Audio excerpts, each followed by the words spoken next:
하나님의 주권에 대한 인식. 너희가 악한 자라도 좋은 것으로 자식에게 줄 줄 알거든 하물며 하늘에 계신 너희 아버지께서 구하는 자에게 좋은 것으로 주시지 않겠느냐. 마태복음 7장 11절. 예수님은 성령이 있는 자들에게 행동의 규칙을 정하셨습니다. 이 간단한 말씀을 통해 주님께서는 모든 상황 가운데서 하나님의 주권을 인식하라고 요청하십니다. 이 뜻은 주의 제자들은 하나님을 구하고 찾는 간절한 마음을 가지라는 것과 주를 향한 완전한 신뢰를 언제나 유지하라는 말씀입니다. 항상 하나님께서 우리와 함께 계신다고 생각하십시오. 그러면 어려움이 찾아와도 나의 아버지는 이 모든 것에 대해 다 알고 계신다 라는 생각이 자연스럽게 들 것입니다. 이러한 상태가 되는 것은 노력이 아닙니다. 혼돈이 올 때 자연스럽게 나타나는 반응입니다. 과거에는 어려움을 가지고 이 사람 저 사람에게 찾아갔지만 지금은 하나님께서 모든 것을 다스리신다는 의식이 당신 안에 너무나 강하게 만들어져서 그 문제에 대해 하나님께 바로 가서 말하게 됩니다. 예수님께서는 성령이 있는 자들에게 행동의 규칙을 정하셨습니다. 이 규칙은 이렇게 역사합니다. 하나님은 나의 아버지이십니다. 그분은 나를 사랑하시며 나에 관해 그 어떤 것도 잊지 않으십니다. 따라서 왜 염려합니까? 예수님께서는 하나님께서 우리 삶 가운데 어둠을 제거하지 않으시는 때가 있을 것이라고 말씀하셨습니다. 그러나 그때에도 하나님을 믿으라고 말씀하십니다. 마치 하나님과 전혀 무관한 사이처럼 느껴질 때가 있다 할지라도 실제로는 전혀 그렇지 않은 것입니다. 하나님이 우리 아버지가 아닌 것처럼 느껴질지라도 실제로는 그렇지 않습니다. 그분이 공의롭지 않으신 재판관처럼 느껴질지라도 실제는 그렇지 않습니다. 모든 어려운 일들과 고통스러운 환경 속에서도 하나님을 인식하십시오. 하나님의 뜻이 없는 사건은 절대로 발생하지 않기 때문입니다. 그러므로 어떠한 상황에서도 하나님을 향한 완전한 확신 속에서 참된 쉼을 가질 수 있습니다. 기도라는 것은 단순히 구하기만 하는 것이 아니라 구할 수 있는 평강한 마음을 얻는 자세이기도 합니다. 구하라. 그리하면 너희에게 주실 것이요. 오늘은 7월 16일 하나님의 주권에 대한 인식이라는 제목으로 말씀을 나누어 보겠습니다. 오늘도 두 가지 주제입니다. 첫 번째, 진정한 규칙. 챔버스는 오늘 묵상 원문이 주님의 영을 소유한 자들에게 주신 행동 강령이라고 말하고 있습니다. 마태복음 7장 11절, 너희가 악한 자라도 좋은 것으로 자식에게 줄 줄 알거든 하물며 하늘에 계신 너희 아버지께서 구하는 자에게 좋은 것으로 주시지 않겠느냐. 어떤 행동을 하라는 것일까요? 모든 상황 가운데서 하나님이 인도하시고 주관하심을 완전히 믿고 신뢰하라는 그런 말씀입니다. 우리에게 어떤 상황이 펼쳐지든지 하나님이 어떤 분이신지 생각하고 그분께 구하라는 것이죠. 챔버스의 말입니다. 항상 하나님께서 우리와 함께 계신다고 생각하십시오. 그러면 어려움이 찾아와도 나의 아버지는 이 모든 것에 대해 다 알고 계신다라는 생각이 자연스럽게 들 것입니다. 우리가 하나님과 이런 관계로 들어가기 전에는 어려움이 찾아올 때마다 이 사람 저 사람 찾아다니면서 도움을 구했습니다. 그러나 이제는 하나님께서 모든 것을 다스리심을 알고 있습니다. 그러니 문제가 생기면 이제 하나님께 찾아가 구하면 됩니다. 이것이 주님의 영을 소유한 사람들이 기억해야 할 진정한 규칙입니다. 하나님은 우리의 아버지시며 우리는 그분의 사랑을 입고 있습니다.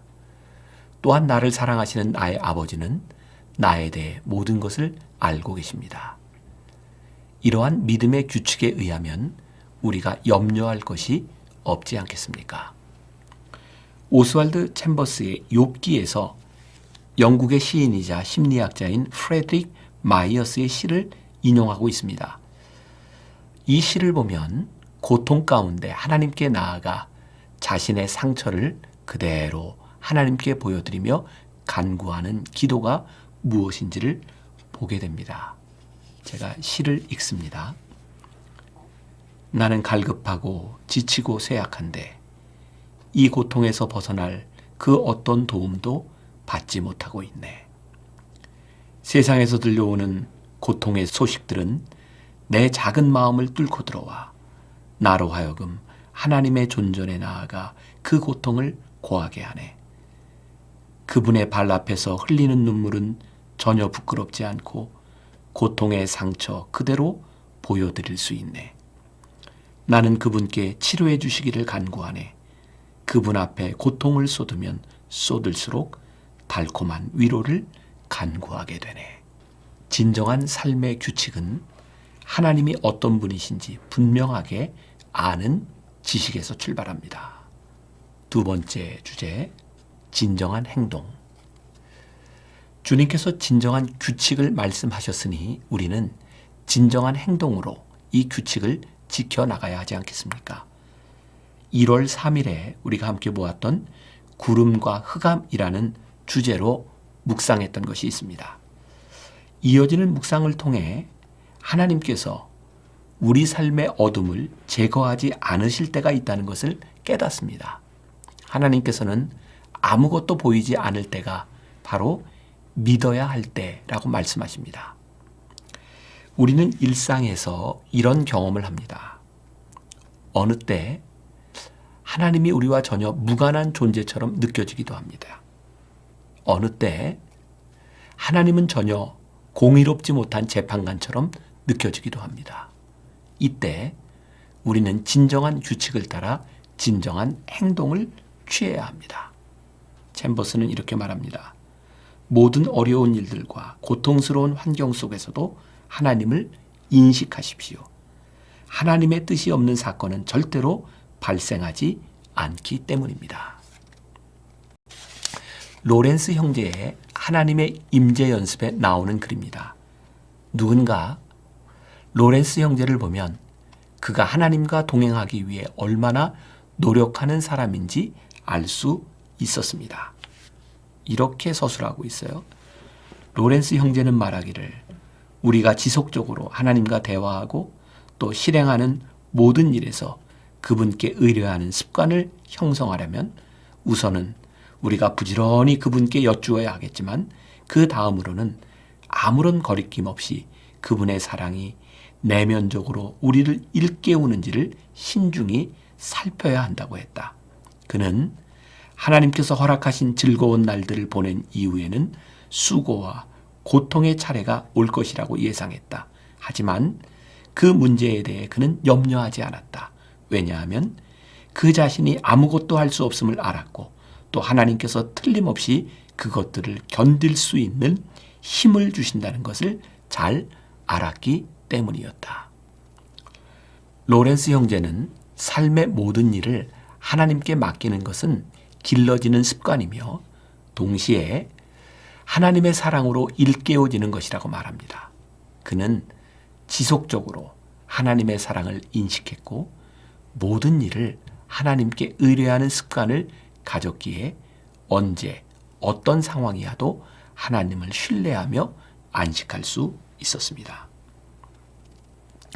우리가 이렇게 하나님을 인식하고 신뢰하기 시작하면 진정한 기도의 세계 속으로 들어갈 수 있습니다. 오늘 묵상글에서 이야기하는 기도의 자세입니다. 이 글을 보면서 참 아름다운 통찰이자 신앙의 고백이라는 생각을 했습니다. 기도라는 것은 단순히 구하기만 하는 것이 아니라 구할 수 있는 평강한 마음을 얻는 자세이기도 합니다. 하나님께 기도할 때 마음에는 평강이 없을 수도 있다는 생각을 해본 적이 있습니까? 평강은 분명한 확신에서 시작됩니다. 하나님을 신뢰하지 못하는 상태에서 하는 기도가 얼마나 불안하겠습니까? 하나님께서 우리의 좋은 아버지가 되심을 믿는다면 우리가 마음 놓고 기도할 수 있지 않겠습니까? 오늘 우리는 아주 귀한 사실을 깨닫습니다.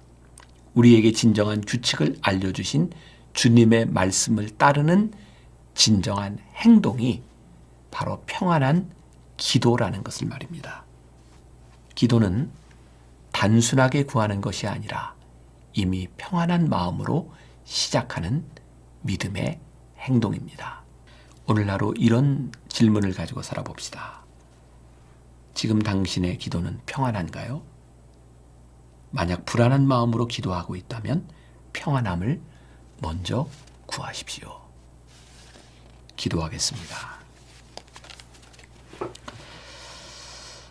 오늘 묵상을 통해 우리가 신앙생활을 하며 잃어버렸던, 아니 생각하지 못했던 하나님의 주권을 다시 한번 생각하게 됩니다. 우리가 하나님의 주권을 인식하지 못하고 하나님을 신뢰하지 못하기 때문에 기도한 우리의 마음속에 불안이 찾아왔던 것도 고백합니다.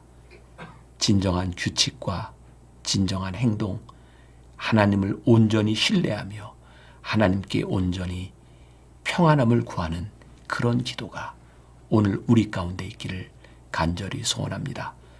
오늘 하루를 사는 우리들에게 주시는 말씀, 너희가 평안하라, 평안할지어다. 내가 너와 함께하리라. 내가 너를 붙잡아 주리라. 우리에게 말씀하시는 그 말씀 붙들고 주님의 주권을 의지하며 승리하는 날이 되게 하여 주옵소서. 예수님의 이름으로 기도했습니다. 아멘.